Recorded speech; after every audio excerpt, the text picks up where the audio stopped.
The technology upgrades provided by the Darien Foundation has been a game changer for us. It's allowed us to improve our training. It has helped us hone our skills. Thanks to our partnership with the Darien Foundation, who's provided all this technology and several grants throughout the years, we're able to continue to be prepared to respond whenever you need it. I'd like to thank the Darien Foundation for their continued support. They've been a wonderful partner, and they've taken this vision that we've had for this property and make it a reality. Thanks to the Darien Foundation, we have this amazing new van, and we are so excited about it and what it'll do for the community. This is going to be a real improvement in the services we provide. The Darien Foundation is important to the community in the scope that they reach out to answer needs. It's important for people to be proud of where they live and to understand that if they want a better society, that they need to fund places like the Darien Foundation and the places like the Mather Homestead, because they're so rich in cultural achievements that it makes it a better place to live.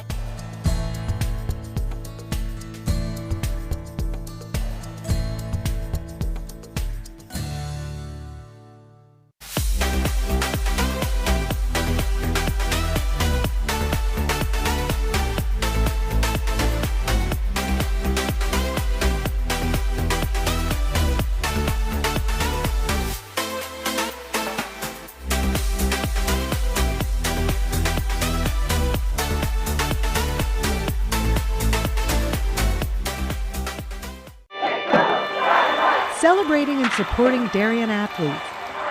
That is a simple mission of the Darien Athletic Foundation. Broadcasting live from the field, DAF Media covers 125 games a year. All Darien teams, our youth, in our town, on our fields. Fields like the Center Oval and Upper Oval turfs, the JV softball field, and Stadium East, the longest turf in New England. All made possible by the Darien Athletic Foundation and its generous founders and donors. The Darien Athletic Foundation is not just committed to building our town's athletic infrastructure, it's improving the civic infrastructure for everyone to enjoy. The multimedia scoreboard, the snack bar pavilion, and the stadium lights, a $750,000 investment that makes Darien High School just the second school in Connecticut with LED lights. The Darien Athletic Foundation board is made up of local parents who know just how quickly it goes by. Its archives of more than 60,000 photos capture those precious moments of our young athletes as they strive to be their very best. The Darien Athletic Foundation has raised almost $9.5 million for our town and its kids, and it's not stopping there, as it continues to build a legacy for our youth as bright as their future, both on and off the field.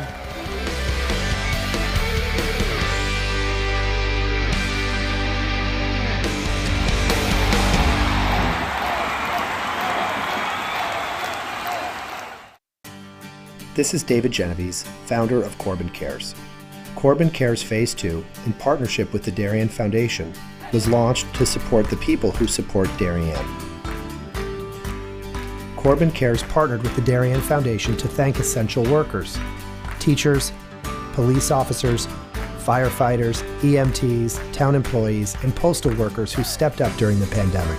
Family meals for four were provided by Four Forks, Bodega, Michael Joseph's, 1020 Post, and Parlor Pizza and Wine. Post 53 was treated to a tacos and waffles night with Bodega and the Waffle Cabin. Thanks to countless donors, 910 family dinners for four and 110 posties were served. And the Corbin Cares office was flooded with notes, emails, and letters of gratitude. Thanks to the essential workers and generous donors, you are all what make this community great.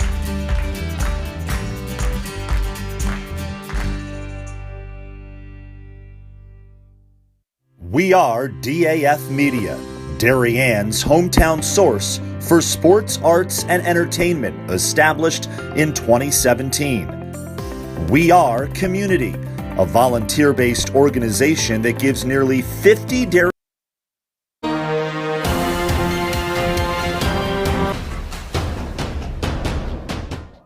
Hi everybody, I'm Braden Shank. Darien has a rich tradition in squash, considered one of the top public school programs in the country. And this season, the Darien boys and girls squash teams saw much success out on the courts. But it wasn't easy. The boys team was riddled by injuries and also faced with issues involving COVID. As a result, the Wave was unable to play all of its scheduled matches. Darien was seeded 8th, heading into high school nationals in Philadelphia at the Arlen Specter Center, the largest squash facility in the world. The Wave turned in its best performance of the season and finished 3rd at the Division II Nationals. A huge accomplishment given the struggles during the regular season. Will Coons had a big win against Lawrenceville to secure Darien's trip to the semifinals. Kai Sparks had a big season for Darien, winning 6 of his 7 matches during the regular season and winning both of his matches at Nationals. The girls' team, meanwhile, only lost 1 match during the regular season, an impressive accomplishment. They finished 11th at Nationals, which were also held in Philadelphia at the UPenn squash facility. Sophie Napolitano was undefeated in regular season matches and then won 3 out of her 4 matches at Nationals. A big congratulations to the Darien squash programs on their success this season. We thank you for watching this DAF Media Special. I've been Braden Shank.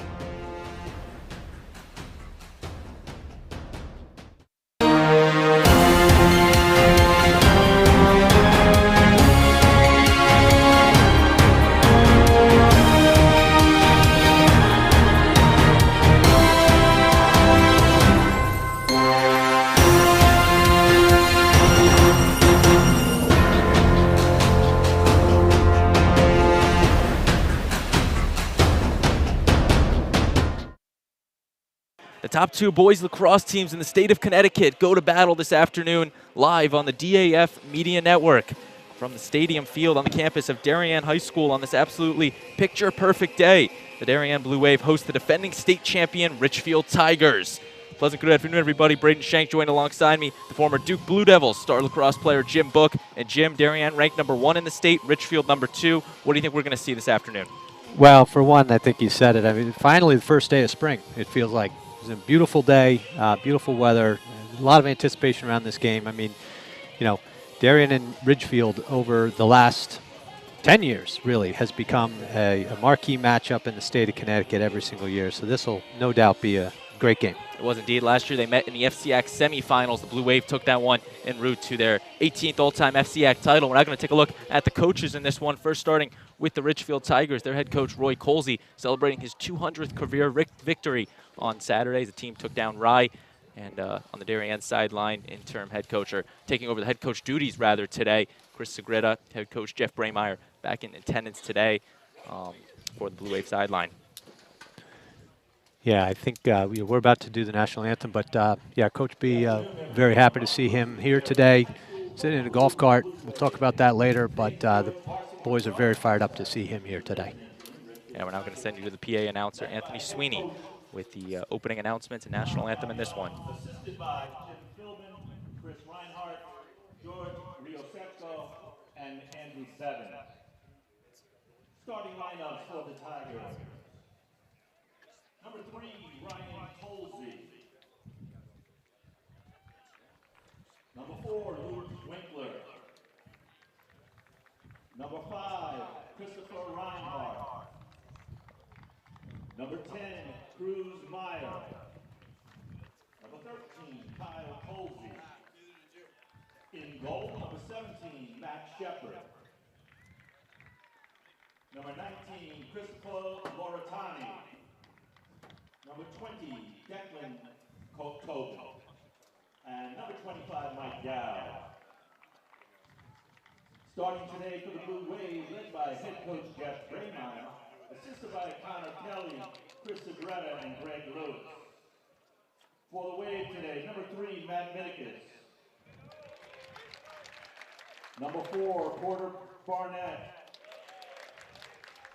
Number 8, Joe Caesar. Number 12, David Aranchik. Number 18, Finn Pokorny. Number 22, Brian Martin. Number 24, Christian Allegro. Fogo, Ty Comiskey. Number 77, Jeremiah Stafford. Number 88, John Wilson. And number 99, Brady Picorni. At this time, I ask everyone to rise, face the flag for the playing of our national anthem, and I remind everyone to please remove your hat.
The rendition of the anthem, and we are just about ready for some lacrosse here on this Tuesday afternoon. The Blue Wave and the Tigers. So, Brady, it's going to be fun to watch. It always is fun to watch this game, but this year especially, the senior classes of both these teams have a number of players who've played with each other in the summertime. And in fact, actually, Roy Colsey, I think, has coached that senior class in the summer league ball for a couple of seasons. So these guys know each other well. They're friends off the field. I don't think they're friends on the field. But, you know, Colsey's going to have a good scout. He's a very good coach and always comes up with a good game plan against Darien in general, and probably put a little extra look on it this year because he knows these guys so well. And I mean, on paper, this looks like a really good matchup, but you look at the history between these teams, and Darien has taken the last 14 meetings between these teams. The last time Ridgefield came away with a win all the way back in 2012 in the FCIAC semifinals. So Ridgefield looking to make some history here today, and almost a 9-year drought of Ridgefield. We're now going to take a look at the starting lineups in this one. The Blue Wave ready on the D, waiting the Ridgefield Tigers.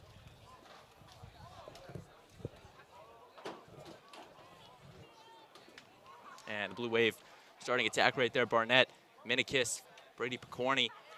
Three just dynamic scorers. The midfield moving over there, Christian Allegro and Finn Picorni, the seniors, and Joe Caesar as well. And anchoring it out, Cam Weibel in net. The great performance he had Saturday, taking down Chaminade with a bunch of saves.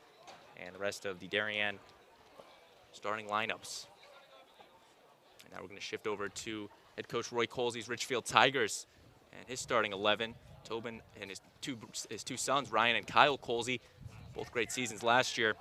And then Reinert Winkler and Lauren Tanney anchoring out the midfield. And it will be the senior off to Bucknell by way of Loomis. Number 17, Matthew Shepard, protecting the pipes for Ridgefield this afternoon. Well, as we know, all lacrosse games, face-offs and goaltending, face-offs and goaltending. If you can stop shots and you can win face-offs, you're in any game. So the face-off right here will be key. Ty, watching Ty play this year, he's been doing great. It'll be an exciting one today. Ty Comiskey for Darien will be taking the opening face-off. He'll be met with number 15, Terry Lee of Ridgefield. Lee off to Babson for swimming and diving. And the face-off still up in the air, and Darien comes away with it. Number 88, Jake Wilson. That's a nice way for Darien to start right here. Always good to be able to get the first possession in a game like this. Teams exchanging at the midfield line. Some trickery around getting the face-off guys off the field. Darien's got 6 on the field now, and we're ready to go. Darien now moving the ball around. Finn Picorni. Picorni 4 goals on the season. Moving around now to this offense. Joe Caesar, the Georgetown commit. Coming up the lane with it. Takes the shot in front of the net, picked up by Minikis, and he sends it home. Minikis off the rebound. Matthew Minikis picking up the rebound off the Joe Caesar shot, and Darien goes up 1-0. Quick hands inside there. They got a nice check on Joey Caesar as he was going down the alley, and the ball just bounced, I think, right in front of Minikis, and he was there to pick it up and put it in the net. You know, I'll tell you, with the Ridgefield defense, I won't be surprised. I haven't watched them a lot this year, but I won't be surprised if we see some zone defense out of them. They've historically had a very good zone defense, but they came out in man-to-man coverage there in the first set, so we'll keep an eye on that. The big thing is going to be to watch these faceoffs, as you mentioned. Jim, whoever can come away with the faceoffs, getting that possession, and it's really killed Ridgefield in the historical meetings of these teams losing those faceoffs as Darien comes away with their second one. This time now number 13, McGuckin. Briggs McGuckin's been playing really great. A sophomore for the Darien Blue Wave, and really has been playing great. He's in that wing position on the faceoffs and plays some short stick D-midi as well. He'll be a great player for Darien for a couple years. And now McGuckin leaves the field, bringing Christian Allegro out, the Navy commit for the Blue Wave. Will be off to Avon Old Farms next year. Getting now over to Finn Picorni. Couple checks, DeRosa. Tight D being played by Penn. And now Picorni. Bringing it back to the 40-yard line. Picorni's got a short, Brady Picorni has a short stick on him here. Normally an attackman playing with a long stick on him, so tried to get a little one-on-one action, didn't work out as planned. And that one he shot just over the receiving end of the pass and out of play. Ridgefield will get their first shot at an offense, and this one out skips past Shepard, but he'll keep with it. Matthew Shepard, the senior goaltender for Ridgefield. A hit there, the flag is thrown. Joe Caesar might be getting the penalty called on him. We'll see what they call. They're probably going to call this a defenseless hit, probably an illegal body check call. Tough one. It was a good clean hit, but when he's got his head turned over backwards, that's a point of emphasis among the referees this year to call situations where there's a defenseless player getting hit. You know, just like in all contact sports now, really trying to cut down on the high impact, concussion-prone type collisions. So. They're talking about it right now. It wasn't all apparent to me that it was illegal, but we'll see what they say. That was Chris Reinhardt, who was slow to get up. Seems to be fine now, and the ref's going to come over. And a 2-minute body check on Joe Caesar. Yeah, they're calling that a 2-minute non-releasable. So basically, an aggressive foul. Like I said, point of emphasis among the refs. That's probably what they needed to talk about, was how much time to assess. So this will be a non-releasable 2-minute penalty. So Ridgefield will get the 2-minute man-up situation. They're going to try to pull one up on the board. You did mention, Jim, it's a non-releasable, so even if Ridgefield scores, Darien will still remain a man down. Correct, yeah. And most regular foul, if there's a goal scored, penalty's released. In this case, it'll serve the full 2 minutes no matter what.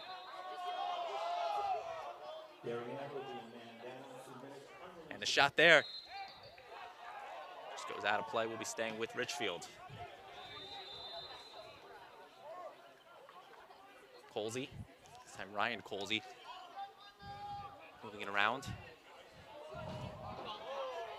Stumble there, but nice job by Kyle Colsey to recover. Well, it's always impressive. You know, Steve Segrita has been the defensive coordinator here for a number of years, and he's really got this defense. They play so well as a unit. So here they are man down, but they have total confidence in where everybody needs to be. Real good coverage. They're giving up outside shots, which you're okay with in a man down situation. You just don't want to give up anything tight and inside. That was Jake Wilson with the deflection. Now the Tigers are going to retry. Shot there, and just out of play off of Cam Weibel. So you see Colin McCann in there. He's the short stick on the man-down defense. I love stories like Colin's. You know, senior, playing short stick D-midi, which is sort of one of the never celebrated positions, but the most important position on the field by far. That short stick on the man-down defense is such a linchpin to that team being able to play well as a unit. So love seeing seniors like that who come up and start playing big-time positions and big-time roles. Everybody on the field knows how important they are. They just don't get their name in the scorebook that often. That's a good point there, Jim. Ridgefield now going to keep going with the man-up situation. That one sent low off the stick of number 3, Ryan Colsey.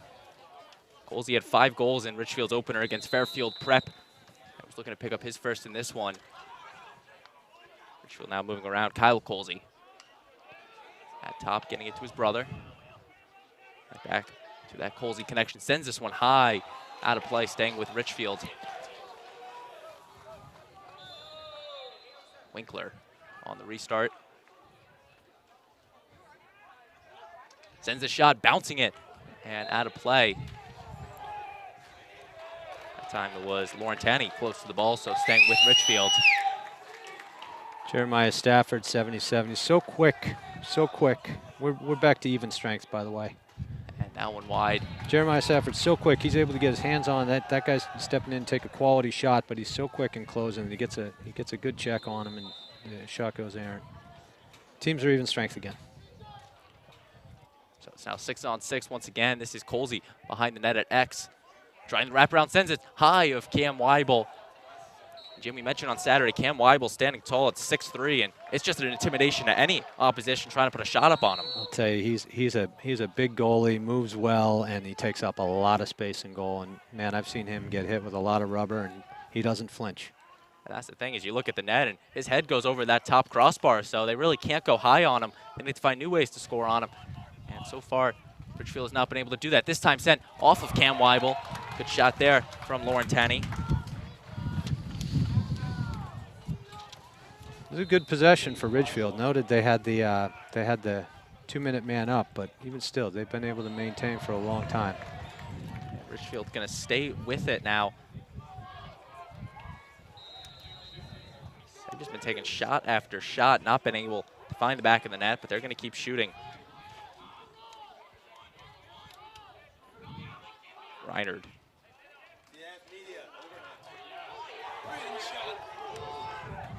Some good defense right there by Christian Allegro, 24.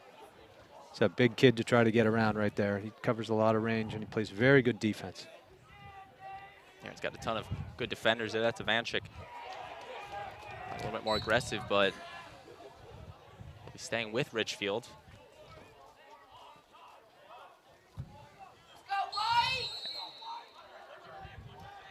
Laurentani now trying to get past McCann. Intercepted off the stick of Wilson, but out of play. So in the college game, right, they have a shot clock, and it's not like, I mean, Ridgefield's going to the net. I'm not saying anything about that, but you would see in the college game they would actually reward the ball to the defense here because they're trying to pick up the pace of the game. Now Stafford trying to get a stick on it. Good job by Colsey to fight for it, and Darien will get the possession.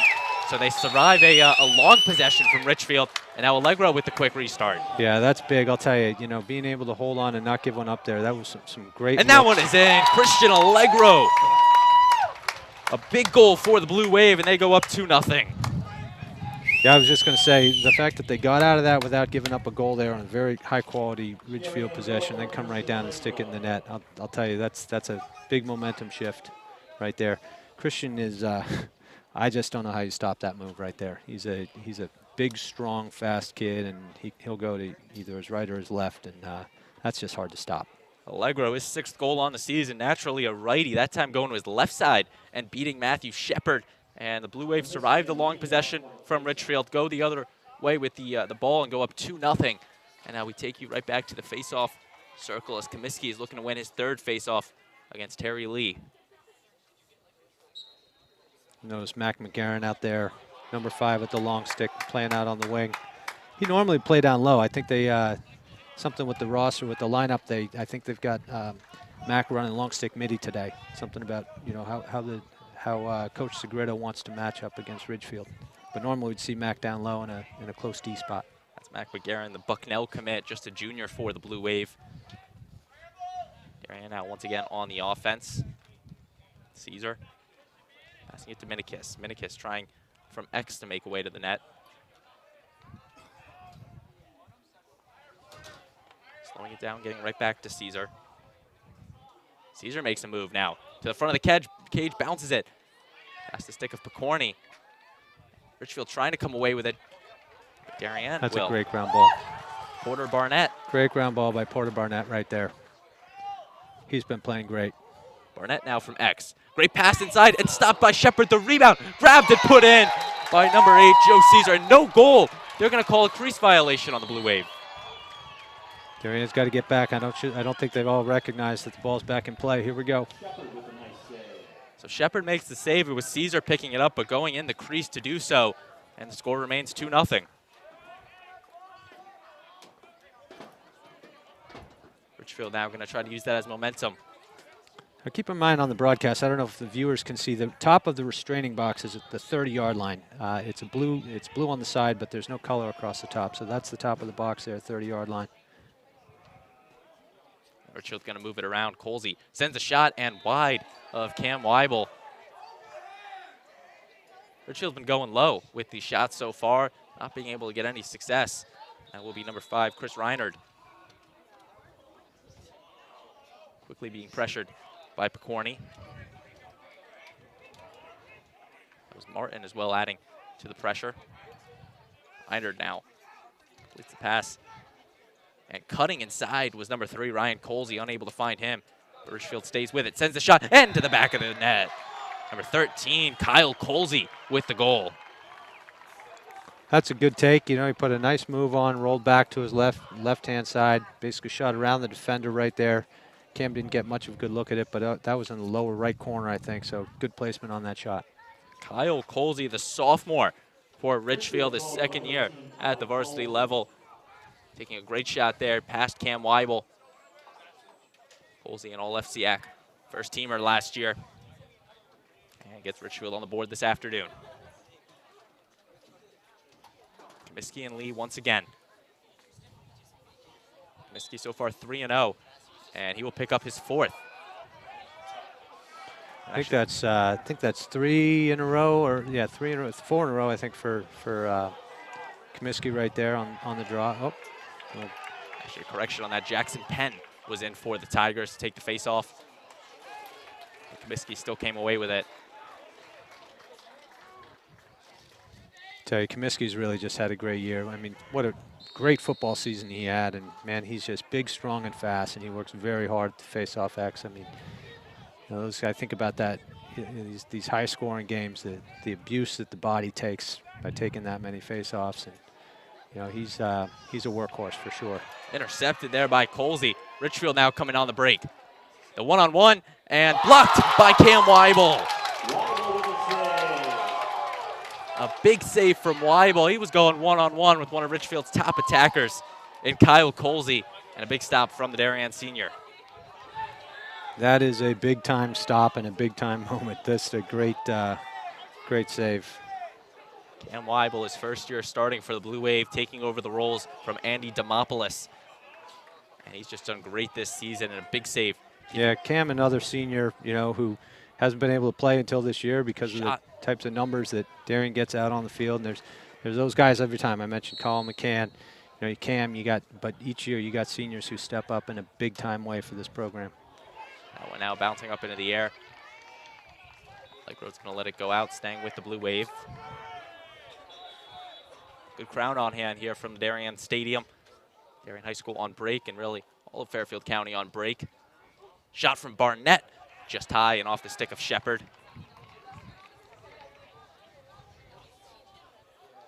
And a kiss will restart it. Slow restart, taking it, passing it over to Strube. Riley Strube off to Salisbury in the fall. Strube is such a dynamic player. I mean, you could put him in any position. You could give him a long, so you could put a goalie stick in his hand. He's a real lax head, and just loves to play. Any of the off-season stuff, you always see him. He's always there early. He's always there late. He's always playing, and he's always having a good time. Just a great kid with a great attitude and very good lacrosse player. It's good defense by Jarosa from Ridgefield to stop Strube's attempt. Darien now needs to restart, this time getting it to Picorni. Taking in front of the net, stopped by Matthew Shepard. Some good goaltending here today. I mean, these are some point-blank stops that are happening on both ends of the field. This is fun to watch. It is indeed. Both of these teams normally high-scoring offenses. Ridgefield averaging 16.3 goals a game. Darien above the 10 margin at about 11 or so.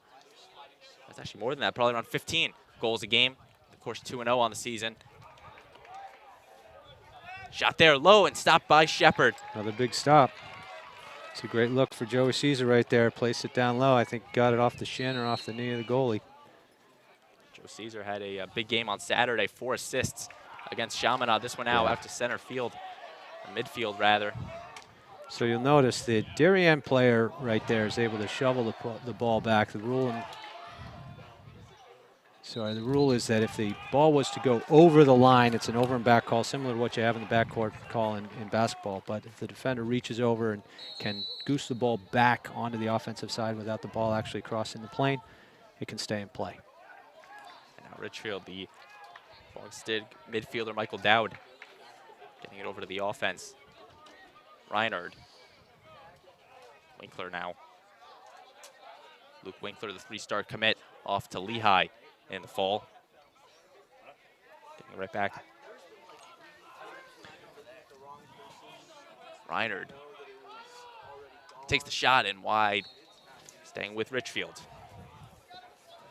2-1 our score, low scoring first quarter.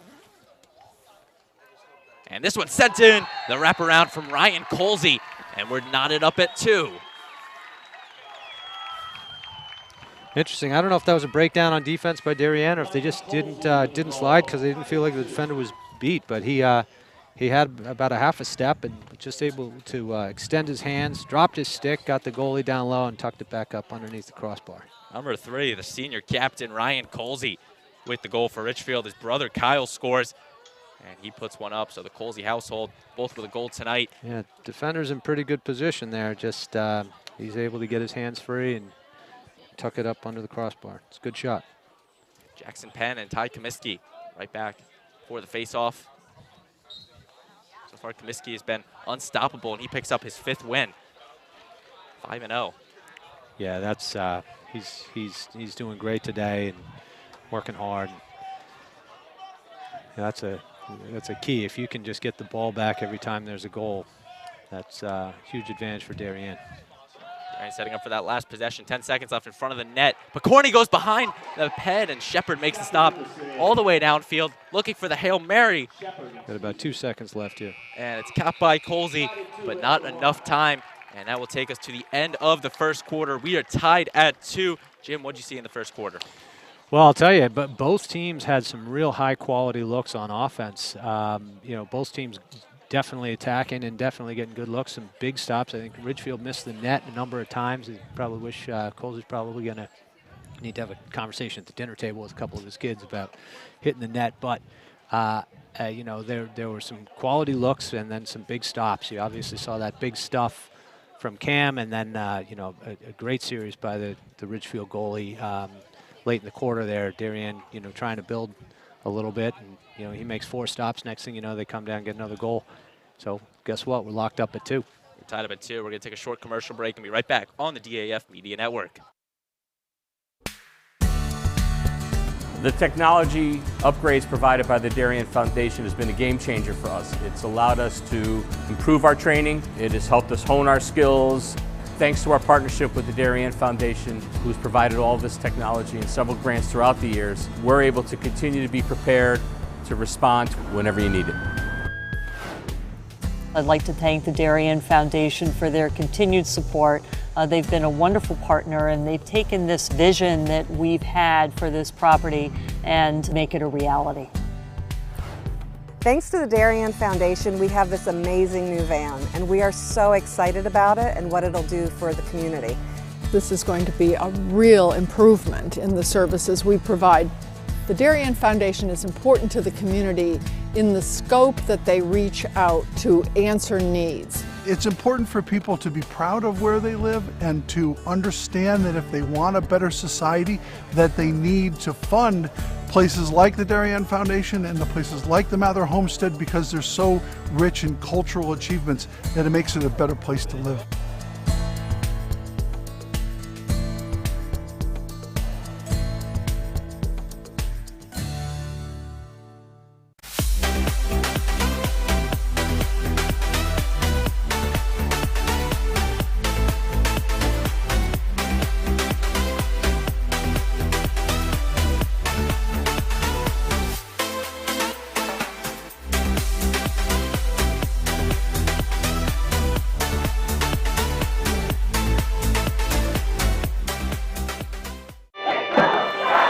celebrating and supporting Darien athletes.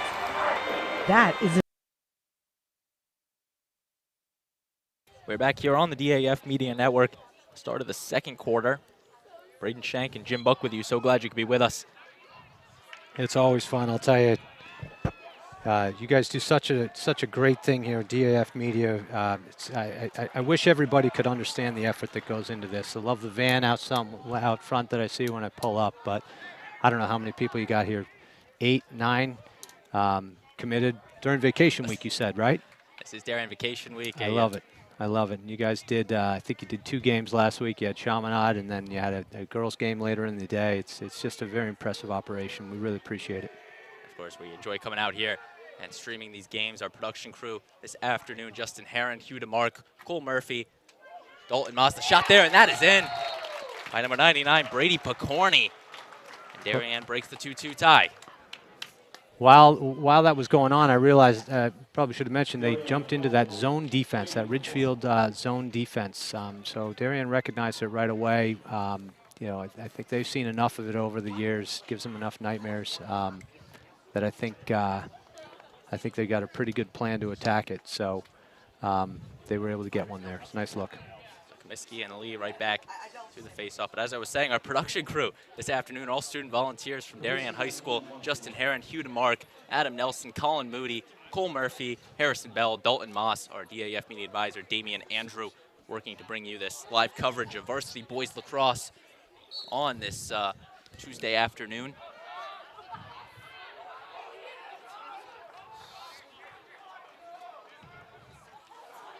That one out of play off the stick of Minikis.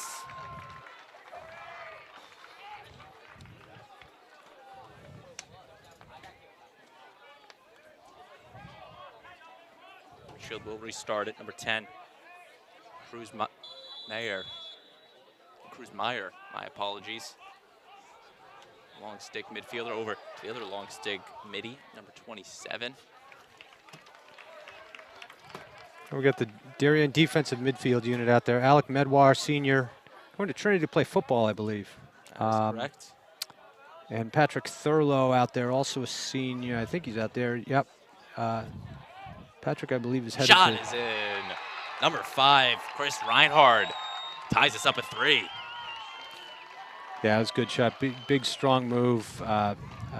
Patrick was playing actually pretty good position defense. Reinhard steps back. Buries it in the lower corner.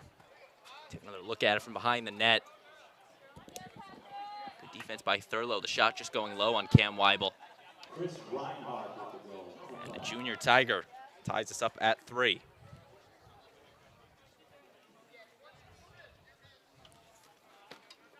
Lee and Comiskey once again for the face-off. It's been all Comiskey so far. Terry Lee looking to break that.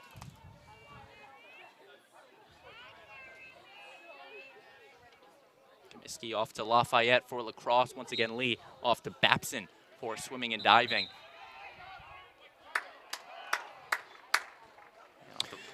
So they called a quick hold there as Tiger was trying to get away. You know, it's so tough for these refs. There's so much going on when that ball's on the ground in a face-off. You know, guys are fighting and scrapping and all sorts of things going on. So sometimes you see those calls and not really sure what he saw, but he saw a hold. Right now moving around, Allegro off to Joe Caesar. Picorni. Low to his brother, Finn Picorni. That one's sent high and just a little bit out of play. 10:05 in this second quarter remaining. Darien with the restart. Minikis. So Ridgefield's back in that zone. Picorni going high and scoring. Brady Picorni, his second on the afternoon, his 8th on the season. And we're right back to a Darien 1-goal lead. Yeah, some good patience here. Just found a good lane right in between the 2 top guys of that zone. Gets his hands back, gets him free, hits the upper corner. And just take another look at it, just going high on the 5'10", Matthew Shepard. 4-3 our score after a low-scoring first quarter. Briggs McGuckin out on one wing. We got Mac McGarren out on the other wing. So changing guys at the face-off wings, but obviously Ty getting all the work at the X. And Comiskey comes away with it, just unstoppable. And a quick transition to the offense and sending it high and scoring is Matthew Minikis. We saw that play against Chaminade on Saturday where he wins it. The quick dump off in front of the net, and Minikis sends it home for the 5-3 Darien lead. Yeah, they try to slow play. You really don't want to give Minikis that spot right there. He is a high percentage shooter on those types of shots. He does not miss the net much when he's that close. Big shot from Minikis, his second of the afternoon, his 6th on the season. Ridgefield's trying everything just to stop Ty Comiskey. They're going to go right back to Jackson Penn, the junior, to try to stop Comiskey at the faceoff. And it's up in the air. Still going. And the whistle's gonna give it to Ridgefield. So the first time the Tigers have come away with the ball off the faceoff. Yeah. Takes them a full quarter, 3 minutes into the second. But they're gonna try to set up some offense and capitalize on this opportunity. Getting it around to Colsey at X.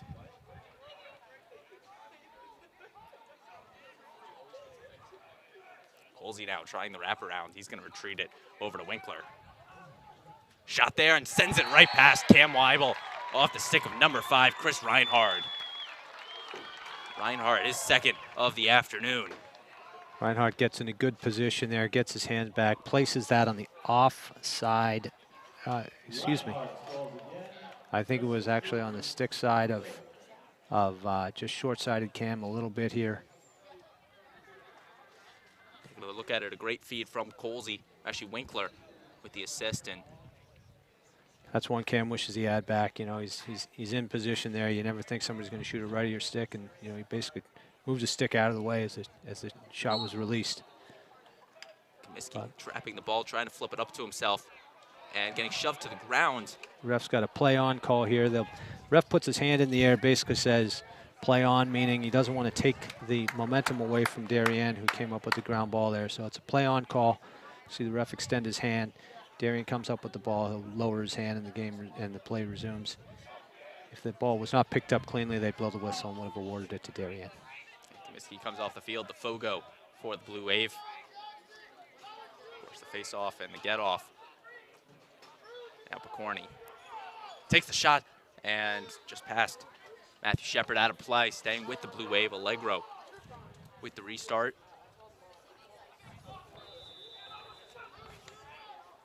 Ridgefield's back in the zone right now. Let's see how Darien attacks it. Allegro over to Picorni. So what they're going to... And off the helmet and up in the air. No one can seem to find it. Shepard number 27 there. And Schoner just put his body on the line. Just a freshman and taking that strong shot for the team. That one is sent in off a cutting number 8, Joe Caesar. It's actually 18, Finn Picorni. It's a good handle with the right hand by Finn Picorni right there. Darien's running an offense that's very specifically designed to work against the zone. You'll notice there's a lot of sort of pull and replace, pull and replace. It's almost two triangles that are working with each other. And it's not necessarily a drawn-up play. It's really just a matter of getting a feel for where they are, who's open, trying to expose little creases in the defense like they did right there. Finn Picorni, his first of the afternoon, had a hat trick in their opener against Brian McMahon, all FCIAC first teamer last season. 6-4 Darien today. Penn and Comiskey right back to the face-off circle. And Comiskey just unstoppable yet again. A one-handed pass over to McGarren. Yeah. You can start to see the fatigue a little bit on Comiskey. I mean, this is a guy who doesn't get tired, and I'm watching him come off the field here. He's starting to get tired. And that's 11 face-offs in 1.5 quarters. And it's really kind of, you know, we forget it's warm out on that turf, and they haven't had much warm weather, so. Of course, about 70 degrees or so today as that one sent just past Shepard, staying with the Blue Wave. First really nice day we've had here in this spring. Early April, actually mid-April rather. Some of that spring, summer weather coming in. Bowman over to McGuckin. A couple sophomores getting it over to the senior in Minikis. Picorni with the shot, and it's in. That's Brady Picorni. Nice placement there. That is offside high, basically shooting it right off the goalie's left shoulder. It's a great shot. Brady Picorni, his third and his hat trick. And we're still midway through this second quarter. Had about 20-plus goals last season, and that is number 9 for him just in the first 3 games. The Picorni's a name, you know, similar to the Minikis. There's been Picorni's around the lacrosse program in Darien for a number of years. I'm sure in a couple years everybody's going to be happy to see them move on. But the unfortunate reality is that there's another Picorni coming, which she's I believe an 8th grader this year, and you're definitely going to hear her name a little bit more on the girls' side. And you got to imagine head coach Lisa Lindley is going to be excited for that day as Comiskey takes the face-off this time against Cruz Meyer. And no difference, the Blue Wave still win it. Barnett right over to Finn Picorni. Of course, Hudson Picorni, DHS alumni, very talented lacrosse player, coming through here a couple years ago, now over at Washington and Lee. So against the zone defense, the one-on-one dodges are really tough because there's a natural slide in perfect position. So you'll see they might initiate with a little bit of a dodge, but they're really trying to sort of pull people out of their zones and replace into spots where there's an opening. That shot off the post. Picked up by the long stick of number 25, Michael Dowd. And timeout given to head coach Roy Colsey, his first. And Jim, Ridgefield down 7-4. What do you think they're going to be saying in that huddle right now? You know, I mean, they're going to try to get some possession back. Darien just had a big, long possession. You know, scored a goal and got the ball back, so they finally get the ball back on offense. Probably try to settle them down, let them catch their wind a little bit, let everybody collect their heads, and then you know, try to see if they can put one in here. You know, 7-5 game, as we know, is more or less a tie, especially at this point in the game. So I'll tell you, it's very refreshing to hear. I don't know if the microphones are picking it up, but you can hear Jeff Braemeyer's voice. I mean, he's been battling an illness which has just been really just crushing him. The treatment, more than anything else, has just been really debilitating. He was heartbroken he couldn't get to Chaminade High School this weekend, but you guarantee you he is actively involved in these guys' development. They're very excited to see him here. They're all huddled around the golf cart right now, and you know, they love hearing what he has to say. He's got such a great mind. He knows these kids so well.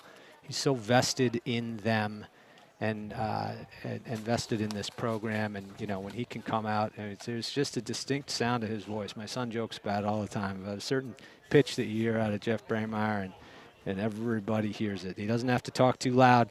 Everybody hears his voice. So it's really great to see. I'm just, honestly, I'm a little emotional about watching everyone huddled up around the golf cart right now. This is really a great thing for the Darien Blue Wave, for these players, and especially in this game. This is a big-time in-state rivalry, and for him to be able to show up is just awesome. So really nice to see.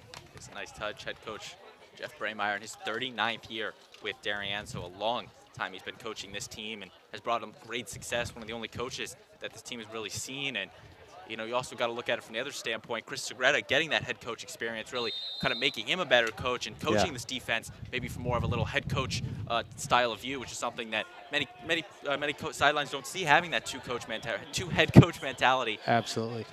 No, and Segreta is such a great guy. You know, he's really got a great way of connecting with these kids, and you know, he obviously knows what he's doing very well. But what I think he's particularly good at is the human element. So it's great. Of course, Coach Segreta in his 7th year as the Darien associate coach. Coach Braemeyer, so they've definitely built up a relation over the years. As Darien comes away with it. Long stick of Jake Wilson.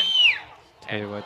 Trying the quick pass to Picorni. That one's going to stay in play, and the whistle's going to turn it over to Ridgefield. Jake Wilson has been one of the guys that Coach Braemeyer's been really impressed with this year. He sort of I think he started a little later to the game. I forget when exactly he started, but man, he really came on this winter, started playing great, you know, in indoor and clinics and stuff like that. He's a fantastic athlete. I know Coach is very excited with how he's playing. Wilson, a football player in the winter, or in the fall, junior for Darien, so you assume he's coming back next year for one more year. Great long stick defender for the Blue Wave. As Ridgefield now with the restart. Down 7-4. Looking to get a goal up on the board. Pass from Mayer. Meyer, and that time sent over to Tobin.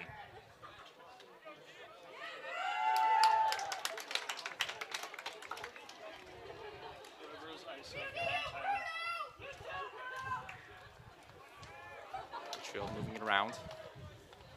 McGerald over to Reinhardt. Taking it around and sending it high of Cam Weibel. And out of play. And it's looking like Stafford closest to the ball, so possession going to the Blue Wave.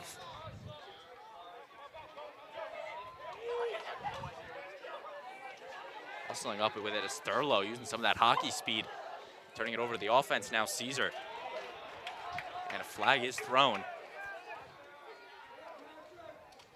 I'm not sure if that was an offsides call or Jeremiah Stafford picking up the flag. Maybe it was just dropped by accident by the referee, because I don't see, I didn't hear them call. Flag is down. Did you see him throw the flag, or did it just fall out of his pocket? The flag is on the field. I didn't see anything much more than that. So we're going to know in a second here if there's a call. If not, potentially on Ridgefield. Darien still getting the offense. So there's a flag on the field this time. Caesar takes the shot, stopped by Shepard, and the whistle will be blown. Okay. So the one official, the flag is intentional.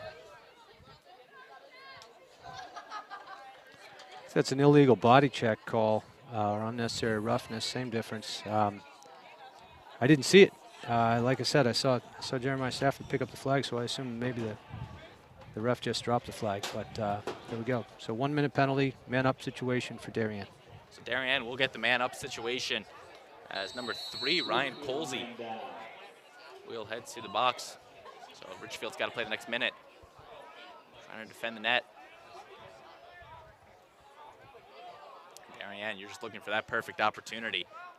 And cutting inside and finding the back of the net is Matthew Menikis. His third of the game, and it's 8-4 Blue Wave. Caesar to Menikis, goal Darien. Great sequence started by Allegro. Caesar finds the cutting Menikis, and he just goes high of Matthew Shepard. Great goal for the Loyola-bound senior. Yeah, the Darien, the man-up sequences that they have. I mean, they've been learning these for years. You know, especially intensely since their freshman year, and so it gets to the point where they're so comfortable with these patterns of movement in their man-up offense. And that was just a basic look, but you know, when it's there, and if not, there's step 2 and step 3 of that sequence. And this one now won by Comiskey, fighting through a couple Ridgefield defenders. Penn still putting the pressure on, and so will be blown. Darien called a timeout there. Ty was getting basically triple teamed and swarmed. Tell you what, you know, it's 8-4. If it weren't for Ty Comiskey, we could have a very different score going right now. He has been a huge difference maker today in terms of just getting Darien possession on every single goal. So really having a nice day. That's really the name of the game, is just winning those faceoffs, getting the offense, and that was something Ridgefield knew coming into the season. That was going to be their big struggle, was winning those faceoffs, and they know they had the offense and the defensive presence. They just need to win those faceoffs, and it's been something they haven't really been able to do as Darien takes their first timeout of the half. And Jim, I asked you this on the last time out. I'm going to ask you again. What do you think's being said in the Ridgefield huddle? Well, you know, I think they're probably a little bit frustrated. They were keeping it very, very close for a while, and then came down. You know, they've missed the net a lot. I mean, they certainly have some great offensive players and some great offensive shooters, but 100% of the goals that miss the net won't go in. So probably trying to tell them to put their shots on net, and you know, they're going to keep taking care of the ball. But like I said, they're getting quality looks. They need to convert a few. So. But let's see here. We've got 4 minutes left here. Darien's going to have a chance to clear the ball. They might try to, you know, get a little bit of pressure on this, but probably drop in. I just really think the question is whether or not they're going to stay in that zone. It seems to me like Darien has the zone pretty well felt out right now. They've got a decent attack for it, and they're getting some super high quality looks. on it. So I'll be curious to see whether or not they stay in the zone. Very hard. One thing about zone defense is it's incredibly hard to come back from a deficit when you're playing zone defense, because what you're really doing in zone is you're yielding to the ball to the other team, and as compared to being able to go out and pressure it. It's an interesting point as Darien now moves the ball around on the restart. It could be something at the half. You could see head coach Colsey talking to his team, maybe switching to more of a man-to-man coming out of the second half. Yeah, at some point you have to go get the ball. As Barnett moving around behind to X at Minikis. Picorni. Right back to Picorni. Minikis inside, and the goal is in. There we go, Joe Caesar. From Joe Caesar, his first of the afternoon, his fourth on the season. I'll tell you, the Darien offense this year, just it's amazingly balanced. There are 6 players out there. Those are 6 very real threats. So you can't key on one guy. I was actually sort of thinking to myself, you know, it's been a little quiet from Joey, but you know that's the thing is there's nobody that you can ignore, and you have to pay attention to everybody. Joe Caesar gets a lot of attention. He's a fantastic player, and he's really playing well. So they got big eyes on him, but he was able to get loose in the middle of the zone there. So big goal from the Blue Wave. They extend the lead to 5. And now Comiskey and Penn once again. And Comiskey using the strength. Spin move out of the Ridgefield defender. On the football field, that's another 10 yards or so for him. Now turning it over to the offense. Having quite a day there, Ty Comiskey. Nice job. Allegro over to Finn Picorni. Picorni slowing it down just outside the restraining box. So Ridgefield's still in their zone right now, so we'll see what we do here. And a great pass inside, and Picorni fooling Matt Shepard on that one, sending it high for his 4th of the afternoon. Man, they just moved the ball well in there. That's a real quick passing shot. Minikis down to Brady Picorni. You can definitely tell Picorni just beat Matthew Shepard on that one. He went high. Shepard was defending low, and there's nothing he can really do on that one. That's a great goal from the Darien sophomore, and he's now in double digits for the season. Goal number 10 for him, and Ridgefield will take their 2nd timeout of the half. And with that, we're going to take a short break on the DAF Media Network. Of course, DAF, a joint venture of the Darien Athletic Foundation and the Darien Foundation. We'll be right back.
And we're back here on the DAF Media Network. And Jim, we were just talking at the timeout. The stat I threw out earlier was not correct. Ridgefield did take down Darien in the 2018 Class L Championship. A good game, I guess you could call it.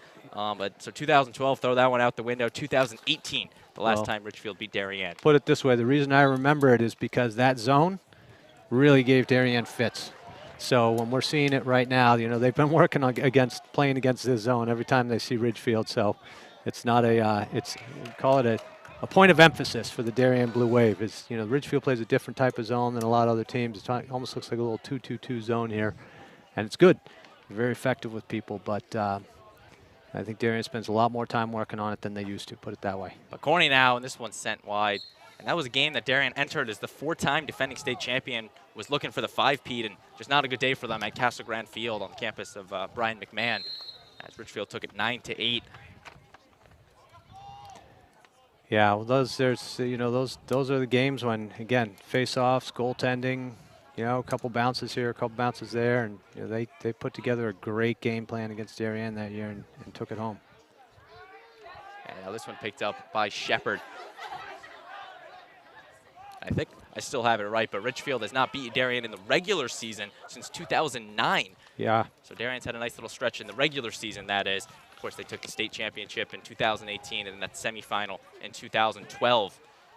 But a nice good stretch for the Blue Wave over the last 11, 12 years of beating Ridgefield in the regular season. Yeah, the stat hides, though, how close these games are. I mean, this is a rivalry, make no mistake. There have been some awesome games. Tiger Hollow up in Ridgefield is one of the greatest places to be able to watch a game, and so we've seen some great games up there. And it's definitely one the Darien guys get amped up for. So it's a big rivalry. It's a big game for them. You talk about a tough place for an opposition to come in and play. There's no better place than Tiger Hollow to use. I mean, that place is just electric for the home team, the Tigers, and Darien really can struggle up there at times. It didn't fool them last year. That one sent high off the stick of number 5, Chris Reinhardt. Yeah, well, good goalies make you miss the net. Big goalies make you miss the net. Cam is both. He's both big and he's good, and we could talk about them missing the net over and over again, but that's because Cam takes up a lot of space there. So these guys are trying to paint corners, and you only got to miss by a couple inches to miss the net. So that's something, is a lot of these guys, their bread and butter shot is that top shelf, and with a guy like Cam Weibel, 6'3", you really can't go high on him. His head right at that crossbar, so they got to find new ways to score on him, go low, maybe try to go through the 5-hole, and Ridgefield's been trying for this entire first half. Slowing it down now is Tobin. Tobin, the Ridgefield junior. Here's Briggs McGuckin, short stick. They're going to try to ISO on him behind the goal a little bit. They've now got both short stick defenders playing behind the goal. So that right there is Colin McCann. Okay, and they're ISOing on both the short sticks, basically trying to create an advantage and put the long sticks as far away from the ball as possible. Now, if they bring a long stick back there, it's possible for the long stick to switch off and cover the ball carrier. And a shot there, stopped by Cam Weibel. Big save. That's great defense by our short stick D middies right there. That's what they did. You were asking about what do you think coach is going to do. He basically said, I want to go attack their short sticks from X, and they were up to the task. So great job on defense by both of them. And that one intercepted by Ridgefield. Not much time that they can use for them. And that will take us to the end of the first half. Darien with the 10-4 lead. Jim, what worked for Darien? What did Ridgefield struggle on this half? Well, I'll tell you what worked for Darien was Ty Comiskey at faceoff. I mean, that was a heck of a performance by him. So what do we have? We had 15 faceoffs in the quarter. Did Darien win 12 of them? 13? I mean, you're looking more at the 14 had to margin. Be pretty close to it. So that was a huge difference maker. And again, I think like I said, Ridgefield was doing a great job early on. They needed to hit the net a few more times than they did. Then Darien got on a roll when Ridgefield jumped into that zone defense. So if I'm coach, if I'm Coach Colsey, I'm getting out of the zone D at halftime here. You got to try to get the ball back anyways. So I think it's time to play defense. So Darien leads Ridgefield 10-4 at the half. We're going to take a short break for halftime and be right back on the DAF Media Network.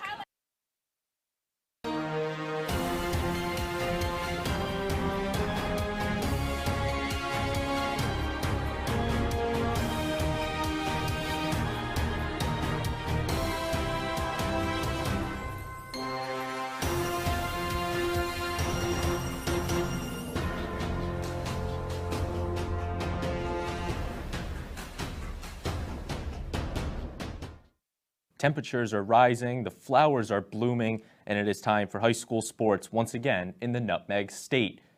Hi everybody, I'm Braden Shank and welcome to this DAF Media special as we preview the 2022 spring campaign. The Blue Wave boys lacrosse team is looking to once again make a statement. Last season they won the FCIAC title but lost in the state tournament to Fairfield Prep. Darien lost some key players to graduation, but the roster is loaded with talent and the schedule is loaded with some strong teams. I feel like when we play better teams, we'll be more prepared. And I feel like playing these teams from Long Island will especially prepare us for FCIACs and states. And we're still lost to prep last year, so still got something to prove. The expectation for the lacrosse team is always to end in a pile when FCIACs win states, but I think for this year's group, I think we see that we have a lot of talent. We have a lot of returning guys, obviously. That's what's going to happen. And then for the people that graduate, we'll have spots to fill, like our goalie. That's always what the case is. Lisa Lindley returns for her 27th season as the Darien girls lacrosse head coach. Much like the boys team, the girls team figures to once again be a force not only in the FCIAC, but the state as well. The team returns 5 all-FCIAC first-teamers from a season ago, including a veteran group of seniors leading the charge. You know, we've been working really hard. We had a tough preseason, a tough couple days of tryouts, but our team looks great. It's definitely young, but, you know, everyone's stepping up to the plate and playing great. I think the expectations are to just beat the teams that are out of state, because last year we only got to play FCIAC teams, and we haven't been able to play these out-of-state teams since freshman year. We are a junior-senior filled team, so all the girls that are on the team right now, they have a lot of experience, where last year we lacked experience, and especially with the harder games this season, I think that's going to be very key in all of our victories. It's now time to shift our attention to the Diamond with DAF Media's Peter McLean with more on the Darien baseball and softball programs. After an underwhelming 4-13 regular season, the Darien High School baseball team snuck into the FCIAC playoffs as a 14 seed. The Wave would then pull off massive upsets against 3-seeded Staples and 6-seeded West Hill before falling to Fairfield Ward in the conference semifinal. Darien will look to carry on that momentum into this season, and led by veteran head coach Mike Scott and a group of seniors, they are once again poised to contend for a conference title. After last year, we had a tough season, but we made the run in the playoffs. We proved we can do something, and we've got a great coaching staff, a lot of great players here, and you know, we can win an FCIAC championship. I can tell it's a great group of guys. You know, we had a great week at pitchers and catchers. We got a lot of arms coming back, a lot of experience, and we're looking forward to get off to a good start. We have that goal, and we know we can make it there. So that's ultimately the goal, is to get back there, and maybe even, hopefully, even farther. On the other diamond at the high school, the Darien softball team will look to regain the success it had in 2017, where they won both an FCIAC regular season and postseason title. The Blue Wave finished 10-7 last year, going 9-6 in conference play. It was the Wave's first time finishing above 500 since that magical 2017 season. The girls are confident they can make some noise this season. Especially riding off of the better season that we had last year, I think everyone's really excited to see if we can kind of continue that upwards arc that we started, and just try and have a really great year. We had a pretty good run last year, and now we have some extra help in pitching and in the outfield, which will help us a lot. Our seniors and our juniors, although there's only a few of us, we have a lot of experience both in high school and outside of high school, so it's going to be a good year. That's all from the Diamonds. Braden, back to you in the studio. Thanks, Peter. The Darien boys and girls tennis teams look to continue their success on the court this season. Last season, the boys team won the Class L state title, beating Wilton in the finals. This season, under first-year coach John DeFilippo, Darien looks to continue its recent success of the program, aiming for a third straight FCIAC championship and a third straight state championship. And obviously the new coach has a lot of plans for new ideas and new strategies to get us through the season. I'm just looking forward to having a good season. Our plans are definitely to be competitive in the playoffs for FCIAC and states, and we hope to maybe do a three-peat this year. The girls team won an FCIAC title a season ago. This season, the program has seen an influx of young, talented players to go along with a solid group of upperclassmen. I think we're expecting to get pretty far into FCIACs this year. We have a great team, some awesome new younger players, and we're really looking forward to it. I think we can go pretty far, considering our singles lines are always very deep. This year, too, with doubles, I think we're going to do very well. Even if you're playing your individual match, you have the whole team standing behind the fence cheering you on, regardless of how you're doing. So you know that the people next to you are cheering you on and the people behind the fence. Longtime head coach Lori LaRusso has built the Blue Wave boys volleyball program into one of the state's best. Darien went undefeated last season, bringing home their 5th FCIAC title in the past 6 seasons, in addition to their 4th state title in school history. Expectations are once again high this season. And one thing that we actually put on our board for goals is to get 1% better each day. And that's what we're striving to do each day, is to get 1% better, because if you don't get 1% better, or even 2 or 3% better each day, then we're not really going to learn. We try to rally behind Coach because she's a great coach, and she's coached many years here, and she's really experienced, so we just try to rally behind her. Some of the goals we have this year are pretty simple, like we want to win everything. We want to win the state championship, go undefeated like we did last season. But some of the goals we have are to become a better team family and kind of be able to just get better at the sport and become better people as well. The Darien rugby program has enjoyed some recent success. Despite only playing in 4 varsity matches last season, the boys went 3-1. This season, Darien has a strong schedule and once again will play their home matches at the Royal Elementary School. We're looking forward to a great season ahead of us. We have 5 more games scheduled, 3 home games, so we're looking forward to it, seeing what's the best outlook for us. We have a lot of new incoming freshmen that are really talented, so I think that's going to take us pretty far. We're hoping to win a lot of games this year. And for the second time in nearly 10 years, Darien's girls rugby team will once again hit the pitch this spring. Playing as a club team under the direction of veteran coach Mark Stepsis, the girls look to make a big impact. There's plenty of optimism surrounding the Darien boys and girls track and field teams, and for good reason. The girls finished 7th last year at the state meet, while the boys finished 16th, and both teams have some talented and experienced athletes competing this spring. We're really a supportive team, and we cheer each other on. And I think we can be really successful. We have a great 4x4 team and hopefully a 4x100 team that will do really well. I think we're a really tight-knit group. Everyone knows their role, and I think we have a lot of leaders that can really mentor the new runners, new jumpers. And everybody wants to get better, and everyone just tries their hardest, and I think that this season's looking really good and everybody's improving, so I can't wait to see how it's going to go. I think one of the beautiful things about track is that because there are so many different events you can do, and there's a lot of splitting up and trying different things, everybody finds something that they really love, which I think makes the sport unique. And it's great new talent coming in, especially from indoor, a lot of promise, and now to get to expand that and actually compete with dual meets, we definitely are setting our standards high. I think we have a lot of good runners in every group, and I also think our team dynamic this year is better than it has been any other year personally. I think we have a really strong just kind of support system within our team and really just pushing each other always to do better. Last year we had a pretty good season, hoping to do the same this year. We've got a lot of returning seniors. I think a strong suit is definitely our mid-distance. With the move of boys golf to the fall season, the Darien girls golf team will be the only team hitting the links this spring. The girls hope to swing their way into the state championship at Tashawa Knolls in early June. The Darien sailing team hits the waves again this spring. The Blue Wave will compete in the Fairfield County Sailing League.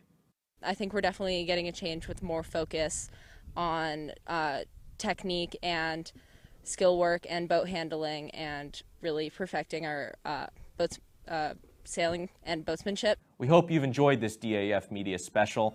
I've been Braden Shank, and we thank you for watching.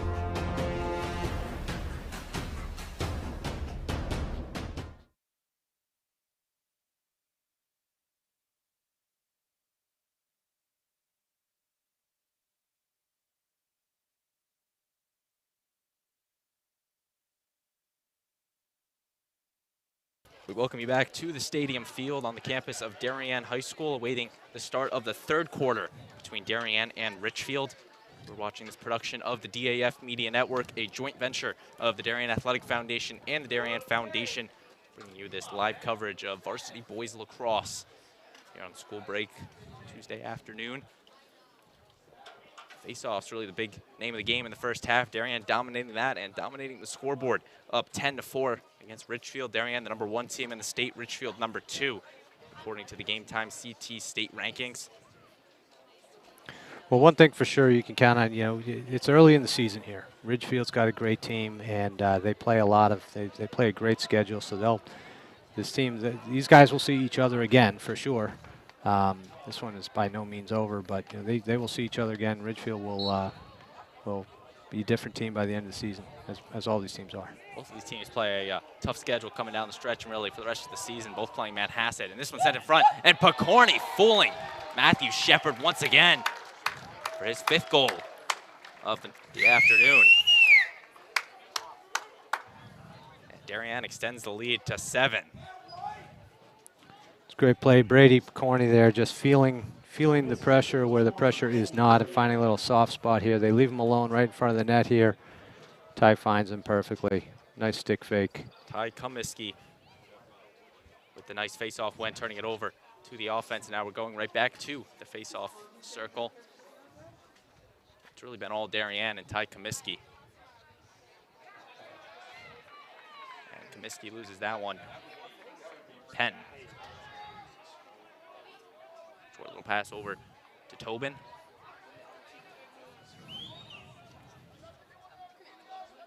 Ridgefield slowing it down by 7. They're just looking for any opportunity that can result in a goal. Well, we've mentioned it a few times. Darien's got some great short stick defenders. You've got Patrick Thurlow right here. You know, it's nice that they've got a bit of, you know, a few different bodies who can play that spot. So they're getting fresh legs out there on defense, which helps a lot. Moving around, Colsley. Ryan Colsley, 1 goal on the game for him. Trying to set it low and skipping it. Out of play, great defense by Ivanchik. David Ivanchik, the long stick defender for the Blue Wave. And this one out, great pass in. And no goal, they're gonna wave it off. Tobin sends it in the net, but Darien catching the break there. Yeah, the attackman who made the feed either stepped in or fell into the crease. So it was a little bit away from the play, a little hard to see, but the refs were on it. And Coach Colsey looking for an explanation from the refs, has given one. And now Darien's going to use it in their favor. Minikis. Picorni over his brother, Brady.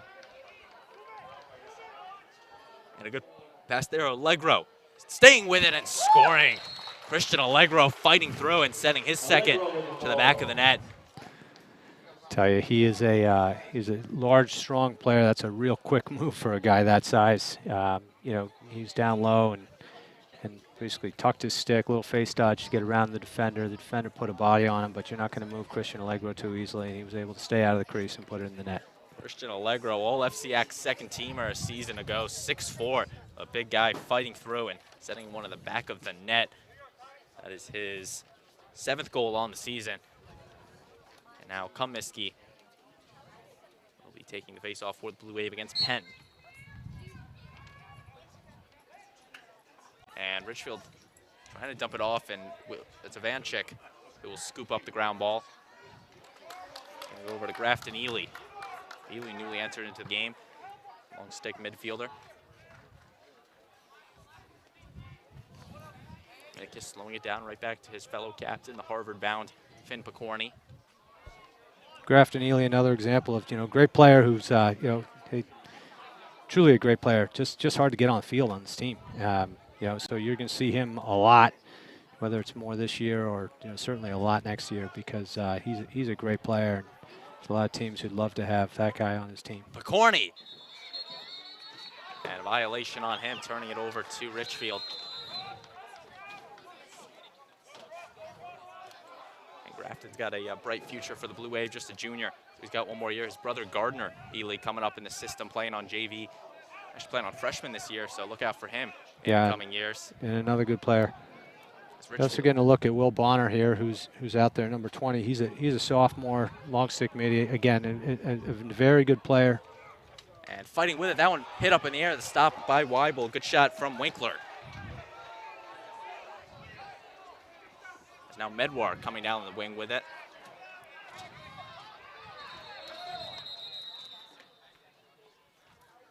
We got an injured player down all the way down at the other end, all the way down by the Darien goal. Did not see what happened there, but that's not what you want to see. Is no. Shield's got a player down. Position he's in, I'm hoping he just got the wind knocked out of him. Hopefully just trying to catch his breath there.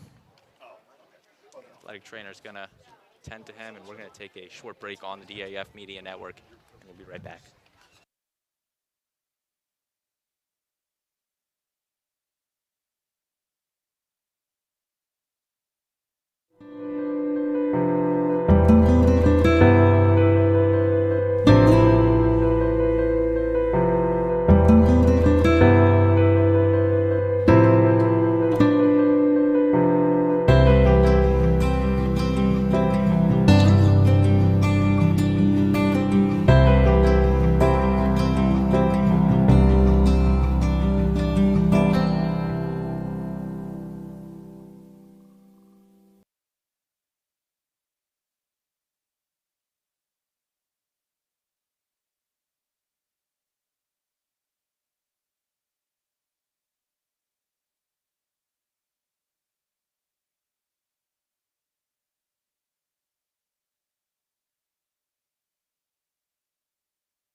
We're back here on the DAF Media Network. As the Ridgefield player is up and walking towards the sideline. I think that's Luke Winkler. That's senior headed to Lehigh. He's a big part of their offense. So hopefully he's just got something minor. But I'll tell you, by looking at the way the trainer's holding on to him tight, I'm not so sure. So hopefully we get him back. He's a great player. So Darien training staff attaining to Winkler. Is now being brought back to the sideline. It will be Darien possession in their attacking zone. Menikis. Moving around, Strube from the top, bouncing it through some traffic. And the possession will be given to Ridgefield. Not quite sure what happened there, but somehow or other it's Ridgefield's ball. So Ridgefield will restart it. It will be the long stick of Finn Atkins, getting it to his goalie, Shepard. Braden Shank and Jim Book with you. So glad you could be with us. Ridgefield's offsides right now. And the offsides. So since there's no possession, that's just a turnover. If it was a situation where the offense has the ball and the defensive team goes offsides, it would have been a 30-second technical foul. But no foul there since it was Ridgefield who had the ball. They step offsides. Darien gets the ball. So the unnecessary error on Ridgefield, giving the ball to the Blue Wave. Caesar finding an open Menikis. Taking a step back. Cutting and bouncing one is Barnett. And thanks to Caesar, will be staying with the Blue Wave. 12-4, Darien leads. 8:08 left in the third quarter. Darien 2-0 entering play in this one. Ridgefield 3-0. So someone will be losing their first game on the season this afternoon. And a shot there just wide from Barnett. Coach Colsey didn't take my advice. He's still in that zone. I don't know if it was good advice. Probably not. He's the coach. I'm just talking on the radio here. But Darien's still trying to work on the zone. And that one is in. Joe Caesar with the big goal, extending the lead to 9 for the Blue Wave. Joe Caesar, his second of the afternoon, goal number 5 for him on the season, off to Georgetown in the fall. Great snipe from him, just high of Matthew Shepard. And Ridgefield knows that they got to change something here if they want any chance of coming back in this one. It's a 9-goal Darien lead. One more would force the running clock. If you're Ridgefield, that's what you're trying to avoid. Comiskey and Penn once again. And Ridgefield will come away with it. That's number 31, Cordy. And the quick move inside, stopped by Cam Weibel. Cam Weibel has just been a brick wall in net, and Ridgefield's not really been able to break him. Darien now moving it right back to the offense. Briggs McGuckin. Darien sophomore. Over to Strube.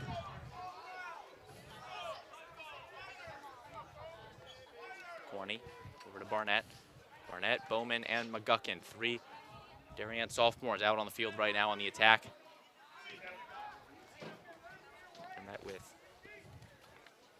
that's actually throw Corney in there. 4 sophomores for Darien, met with Strube and Menikis. Finding Brady Picorni, he thought about the cut, retreating it right back. Strube over to Bowman. McGuckin.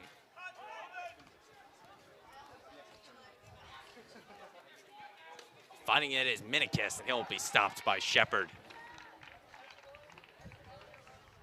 Matthew Shepard now running around with it. Big stop from Matthew Shepard. Risky pass completed downfield. Now the Ridgefield offense will go to work. Colsey. Taking it to X, being guarded by Ivanchik.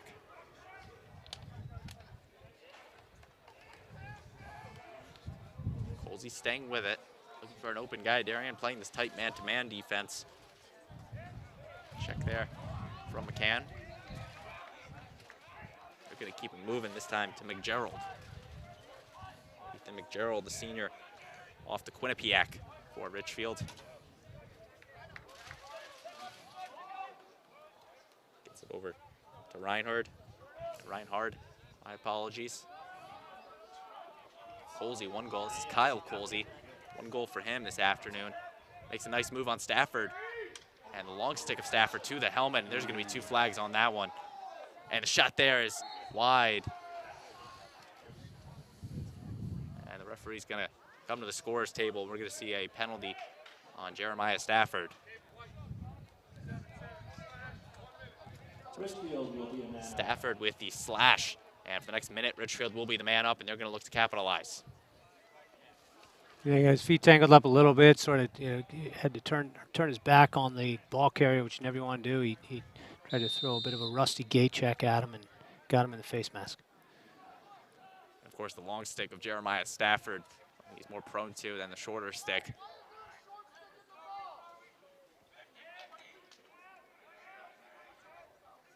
Now behind at X, a great pass there, and sending it home is number 20, Declan Tobin. Tobin just slashing that one in off a great pass from Colsey at X. And it's 13-5, Darien lead. You can see Colsey, the great pass, and Tobin just having to slash it. It's like a hammer knocking it into the net. Yeah, that's just, I'll tell you, that's a great look. He's open, but he's not that open. Great look, great handle, great goal. And right there, Declan Tobin, number 20, Ridgefield Jr., with their 5th goal. This is a Ridgefield team that averages 16.3 goals a game. So scoring 5 for them in the 3rd quarter is not a usual suspect for them. And on the other side, they're averaging only giving up 5.6 goals a game. So the 13 above average there. Yeah, well, look, we saw it a bit in the 1st quarter and 1st half, I'd say, in general. I mean, they got a lot of high-quality looks. They weren't able to convert on those. Again, you convert a few of those goals and Ty Comiskey doesn't show up, then you probably have a little bit of a different game right here. That's a good point, Jim. And 5:06, Ty Comiskey will be facing Jackson Penn once again for the face-off. Ridgefield just trying to get something here. Cut the deficit down to 8. Looking to try to claw their way back in this one with about 17 minutes or so left in regulation. Comiskey with the big face-off win.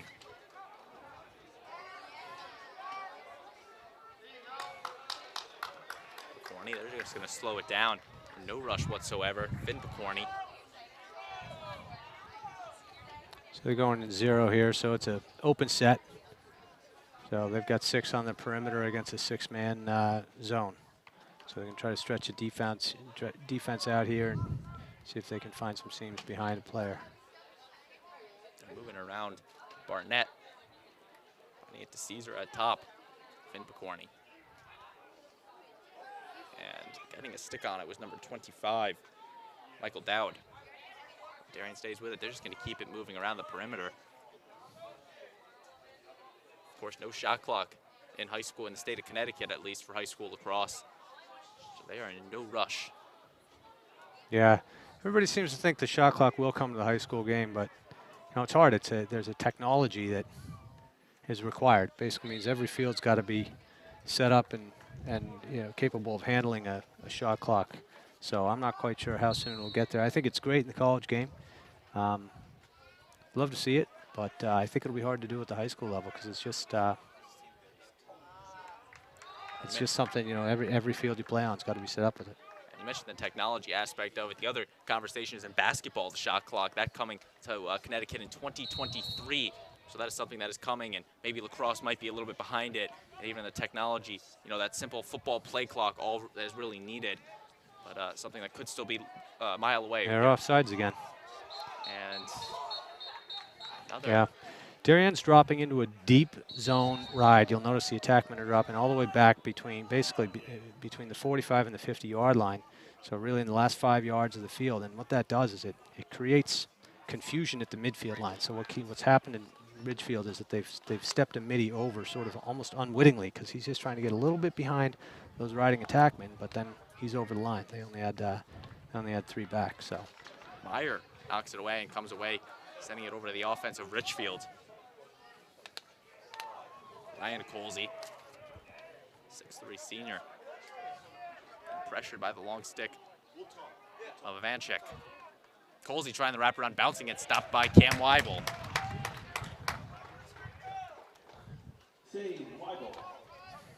Big stop by Cam Weibel.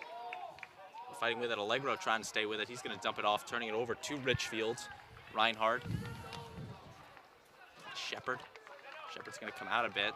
Ridgefield's got to avoid that offside. It's hurt him twice. And so notice how deep the Darien riding attackmen are here, right? So they don't give him any real space. There we go. And they complete the pass to Lauren Tanney.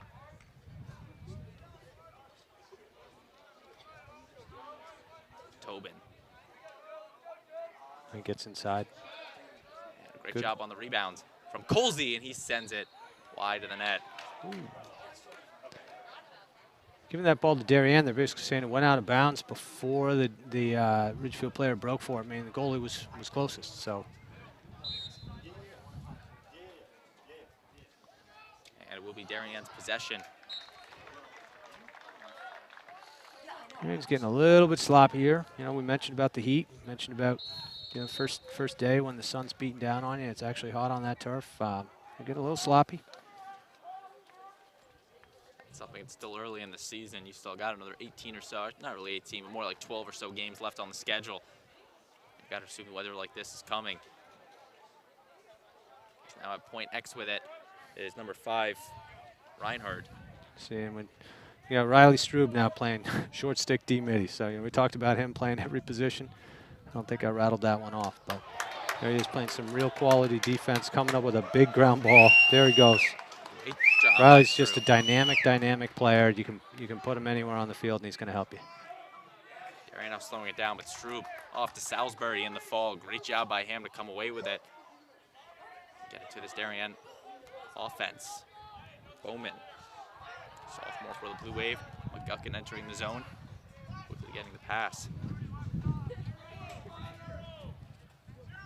So once again, that 4 sophomore set for the Blue Wave.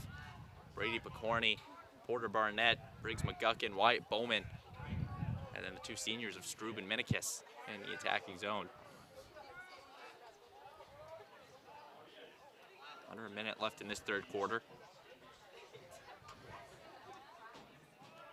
Darien might be holding for that last shot.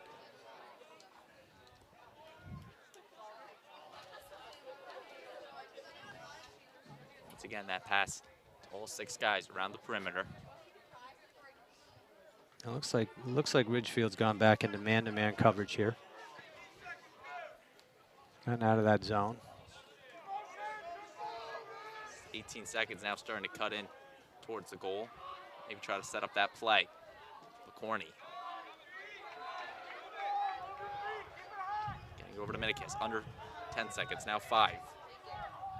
McGuckin sends it, and he completes the pass to Strube, and no time is left. And Darien will not add another. The score 13-5 after 3 quarters. We're going to take a short break and be right back on the DAF Media Network.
We're back here on the DAF Media Network. We're now taking a look at Darien's upcoming schedule. Their next 5 games.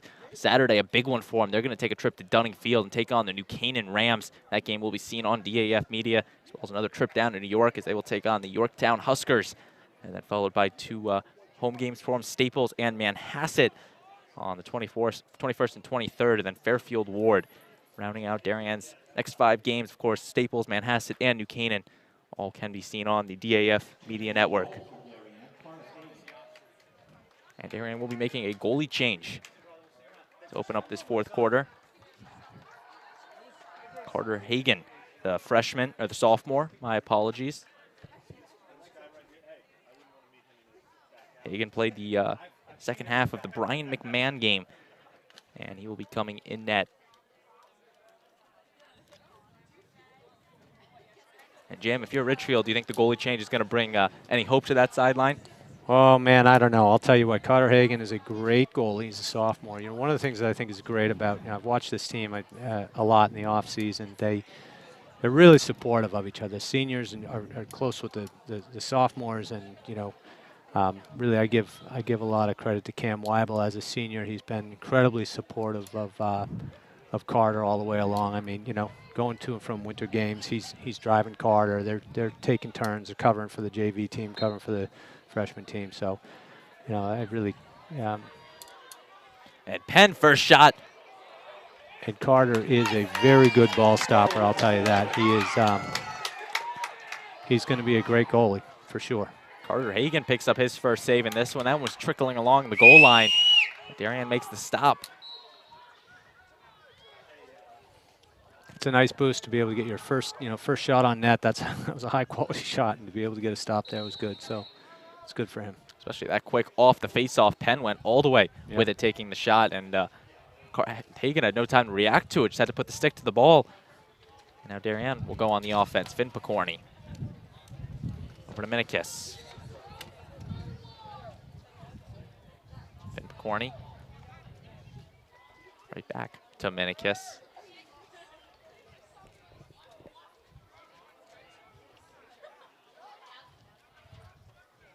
Picorni with the low shot, stopped by Shepard. Have the clear lane, put the stick on the ball, and makes the stop. It's a great save, I'll tell you. That was maybe a little far outside for what Darien would like, but that was a well-placed shot, lower left corner and moving, and goalie made a great save there.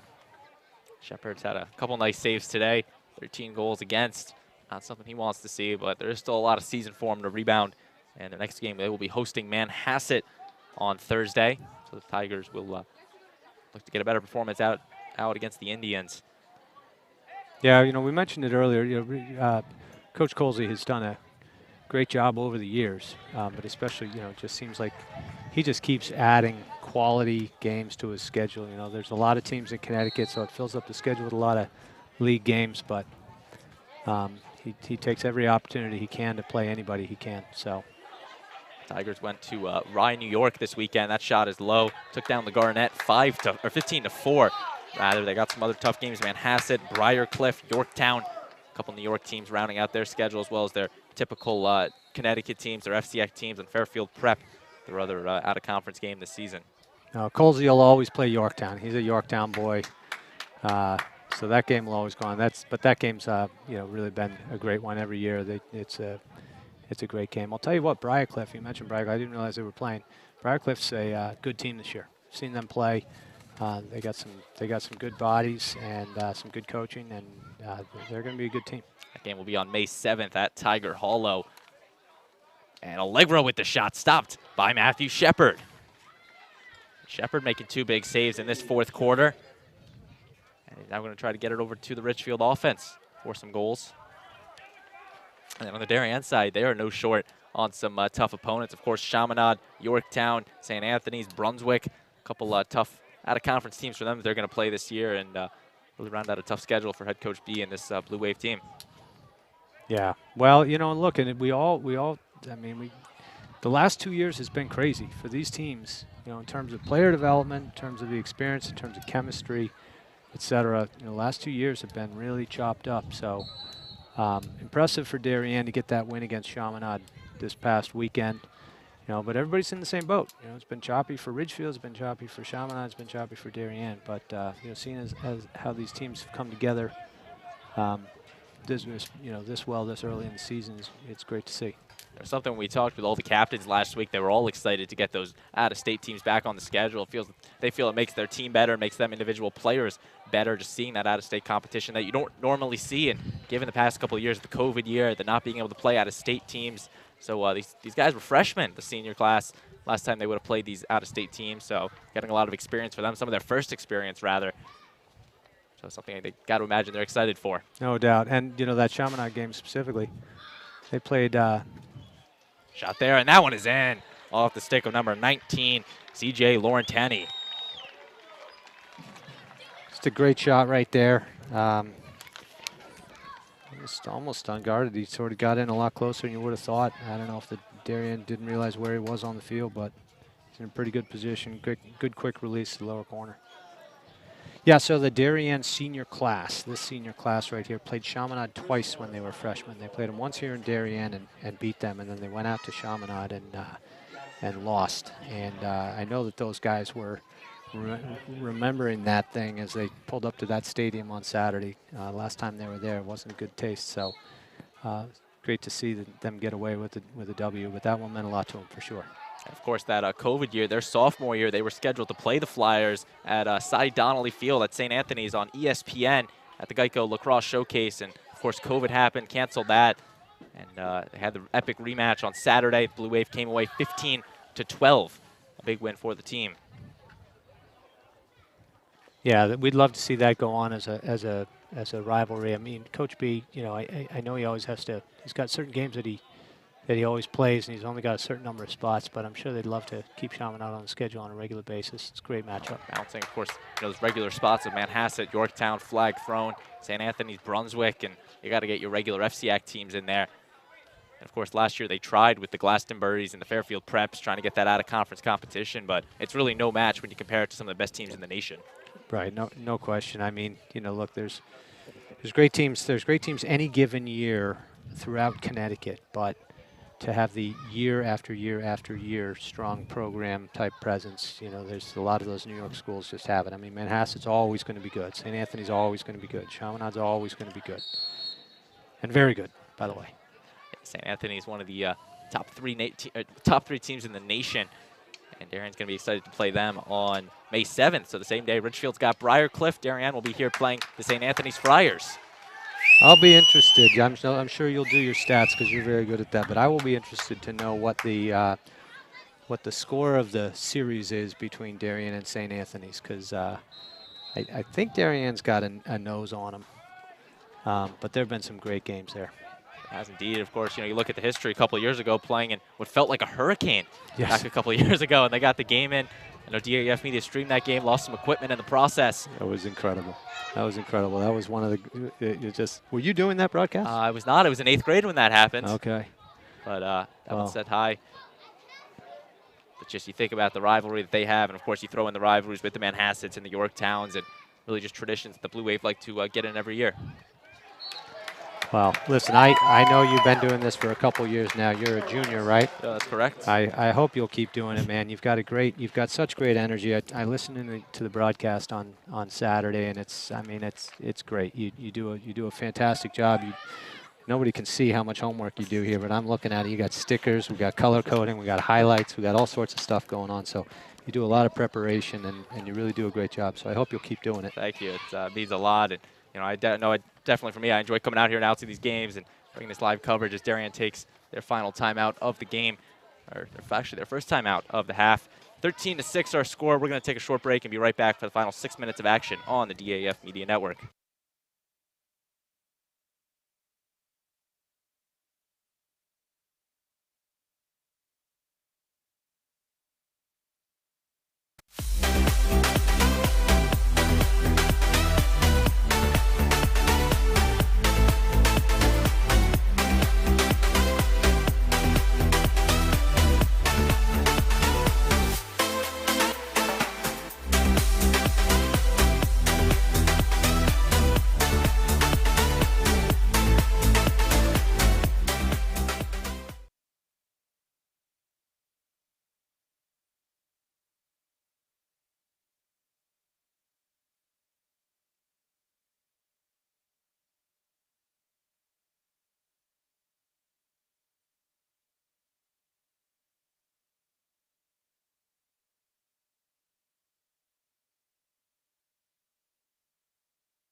And Ridgefield with the restart.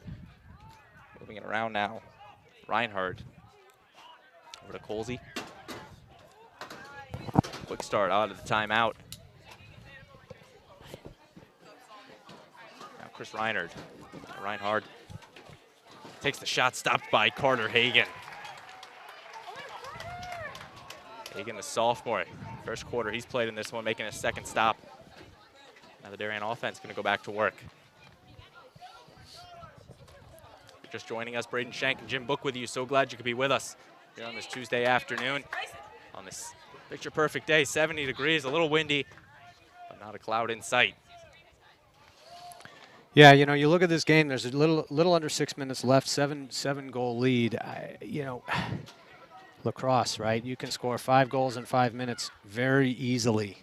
So you know, Coach B is probably going to want to get a little bit more clock down before he starts getting. I'm sure he'd love to get some more guys in this game, but you know, this is a big game for them. So he'll probably keep those guys around at least until something closer to either they pop 1 or 2 more in, or something closer to 2 or 3 minutes before they'll start switching guys out, because you know, a team can get on a run in lacrosse and score 5 real quick.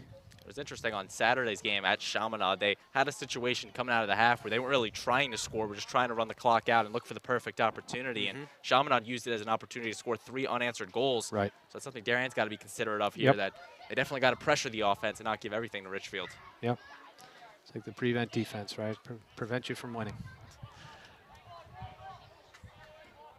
Corny passing it along to Barnett. So you'll notice they have their lefties. Their lefties on the left side of the field, and their righties on the right side of the field. So normally they'd have their 60 inside, but now they're basically setting up, because of that zone, putting their righties out on the right side so they can get those step down shots like that. Shepard makes the big stop, and he's going to get it right back on the wing to number 25, Michael Dowd. And quickly turning that over to the long stick of Jake Wilson. Corny slowing it down, under 5 minutes left to play. Okay, Darien calls a timeout here. I wouldn't be surprised if he starts putting a few more guys in. I hope he would. Obviously, don't want to see any silly injuries here in the last 4 minutes of game. But who knows? He's huddling up the offense here like he wants to talk them through. So maybe he wants to be able to see a little bit more. When the Chaminade game ended, I texted Coach just to say, you know, nice win, and of course, can't just say, yeah, thanks, it was great. He's got to say, yeah, lots to work on. And it's like he's already breaking down the film, you know, which is largely because of what you guys can provide. But, you know, he said he's got a lot to work on. So sometimes he does say that the best time to practice things are in game situations like this. So he might give his starting 6 another shift here before he gets some other guys in. We'll see. And that's something you got to look at. 39 years as a head coach, something's been working for him. And if that's the mentality, you always got to improve, always got to get better. And you know, using these games against top programs like Ridgefield. I mean, this isn't like a Fairfield Ward or St. Joe's coming out here. I mean, this is one of the second best team in the state, the Ridgefield Tigers here. So it's definitely some good experience for some of the younger classmen here. Right. Yeah. You make a mistake here, they're gonna sting you for it. So this is where you want to practice it. I guess vice versa for Ridgefield on the same thing. You're playing the top team in the state, so a good opportunity for them to get some reps and see some of the top teams, because down the stretch they have some tough New York teams, some tough FCIAC teams. They still have to play Fairfield Ludlow, who is currently third place. Staples, they also got to play New Canaan, so definitely some tough games they have. But see right there the golf cart of head coach Jeff Braymeyer huddling up the offense. You mentioned, Jim, the emotion side of it, that he's still here. He's coaching this team and absolutely given everything that's happened. Of course, couldn't make the trip up to Chaminade, New York yesterday, and yeah, you got to assume he's happy just to get back out here and see his team. And it's amazing. You know, you talk to him; he's sharp as ever. It's just, you know, he gets these sort of blood pressure type crashing lows that happen that just, you know, make it so it's almost like he doesn't trust himself, and he could be out there walking around, but you know, he just needs to be safe and take care of himself, and you know, and heal. So he's sort of giving himself the advice he'll give to his own players, which is get yourself better, don't be a hero. And then moving the ball around is Luke Caesar entering play, as well as Morgan Rupenstein. So Darien starting to move into the depth they have. Of course, Caesar, McGuckin, and Bowman still in. They've been playing some shift this game. Caesar. That's actually McGuckin. Shot there, and that one is sent in. Riley Strube with the goal. Yeah, Riley Strube, great shot there. Just, you know, low to high and just picks that corner. Take another look at it. The pass right there to Strube, and a great shot through some traffic, and be giving it to Luke Caesar. Don't think that's right, but nonetheless a Darien goal. It's positive that was Strube with the shot. So now we got Elliot Lancaster out on the wing as a short stick D midi, and Ely out on the other wing. And that's Ely out on the other wing. Play on call here. That'll be Darien ball. And Comiskey and Penn still taking the faceoffs for their respective sides. And the Fogos will leave the play. Lancaster with the quick restart. Darien hockey standout as a sophomore. Yeah, Lancaster's a nice player, smart player. The coach has flirted with him as both a midfielder and an attackman. Type of guy that, you know, you just want to find a role for. He's certainly going to be there as a sophomore right now. He'll definitely be around and be an impact guy here. Asa Beach really entering play as Lancaster once again. Bowman top with it, over to Beach. Will Johnson Jr. here, number 6. Another great player. Just hard to get him on the field, but a great player, great athlete, and a great player. Good reps for these guys playing Ridgefield here for the final 3 minutes or so.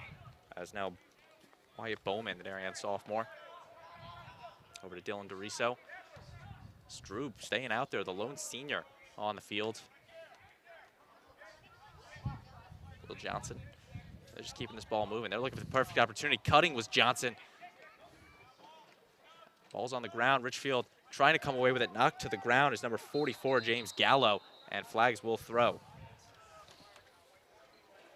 Flag is thrown. Going to be a check on an Darien player. Looks like Bowman will start the trot to the penalty box. Cross check, 1 minute penalty on Darien, Wyatt Bowman. So Ridgefield will have the man up for the next minute. And with 2 minutes, 20 seconds, an opportunity for Ridgefield. Good practice for them on the man up. Darien's going to try to bring the long sticks out. And Ely, Wilson, and Ivanchik.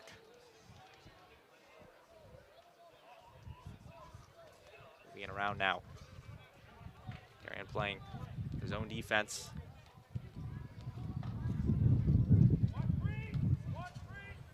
Colsey. Shot there, stopped by Hagan. Good shot from Reinhardt. It's unfortunate right there. Nice stop by Carter. Lost the rebound, though, right in front of the net. Ridgefield player quickly picks it up and puts it away. Goal there for Ridgefield. You take another look at it. Reinhardt with a strong shot. Hagan made the initial stop and right there to pick it up. Right into his stick. Look at that. Number 20, Declan Tobin. Yep. I mean, he couldn't have drawn that up any better.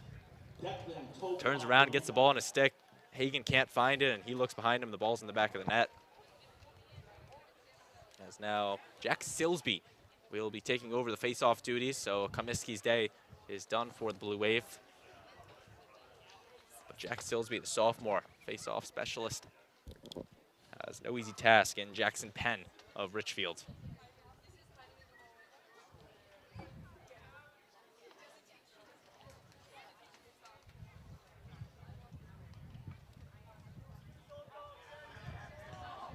Must have been a false start by Ridgefield there. Ball's awarded to Darien. It was either a false start or maybe just lining up wrong. Another point of emphasis this year in the rule book is around face-offs.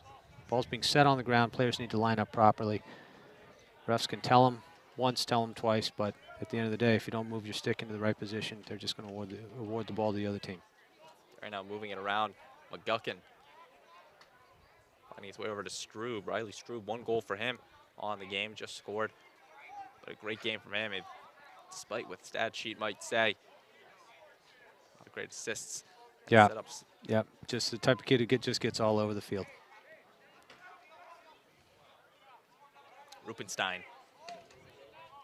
His brother Colin Rupenstein, a star for the Blue Wave a couple of years ago. Now at Colgate University playing lacrosse. His brother Morgan, just a sophomore. And he will be stepping up for Coach Braymeyer in the future. That's now McGuckin. Yeah, so you can see, you know, the familiarity here again. So you got a few sophomores out on the field. You got Riley Strube there, sort of trying to direct traffic, but these guys don't really get the feel for that offense the way that those starters did. You know, and that's just a matter of experience. Strube with the shot and slams it home. Darien extending the lead, 15-7. So, you know, these guys need a chance to be able to run that offense with, you know, sort of, you know, this season. By the end of the season, those guys will be running it just as well as the top six. And you take another look at it. They feed Strube on that wing, and he just beats Shepard.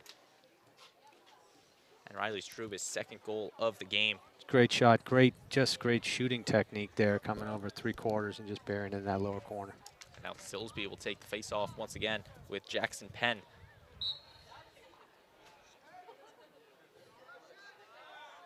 And Ridgefield will come away with it. Under a minute left. Penn trying to get some offense for Ridgefield, something that's been kind of extinct from them this afternoon. Great pass there, the shot, and that one is in. Great shot there from... I think that was Liam. It's actually... No, it's 31. Des Corey, I think is what mine's showing. I guess Okay. it could be Liam Jarosa. They're both listed as number 31 on two different rosters. So I guess they're going to give it to Liam Jarosa. A Ridgefield senior.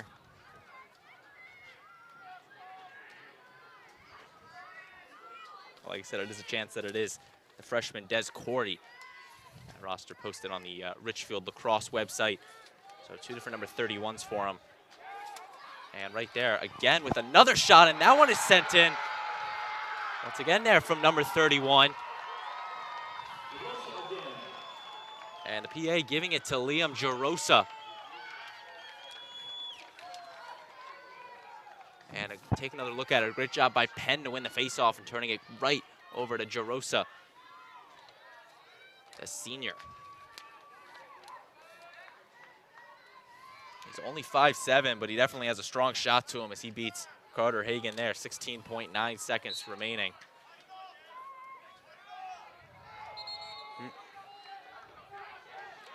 Whistle blown. Ridgefield's going to get the restart with 13 ticks left.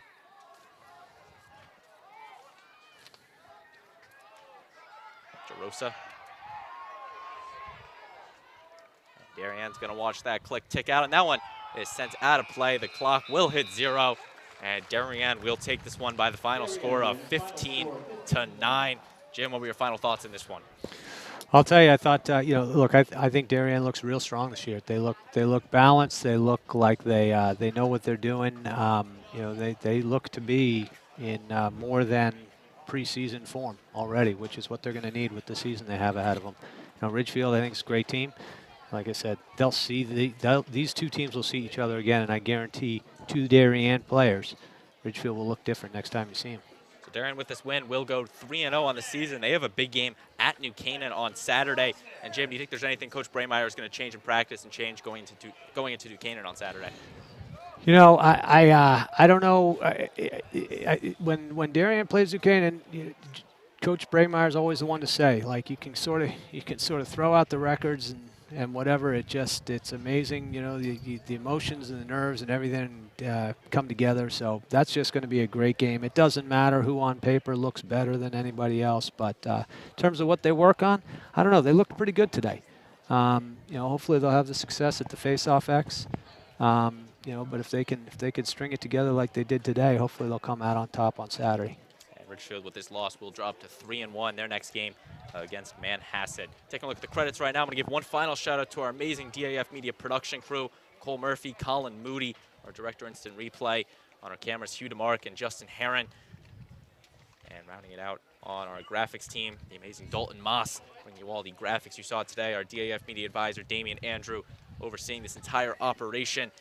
So for our entire production crew, Jim Book saying so long from the Darien High School Stadium Field. I've been Braden Shank, and we thank you for watching this DAF Media production, and we'll see you next time.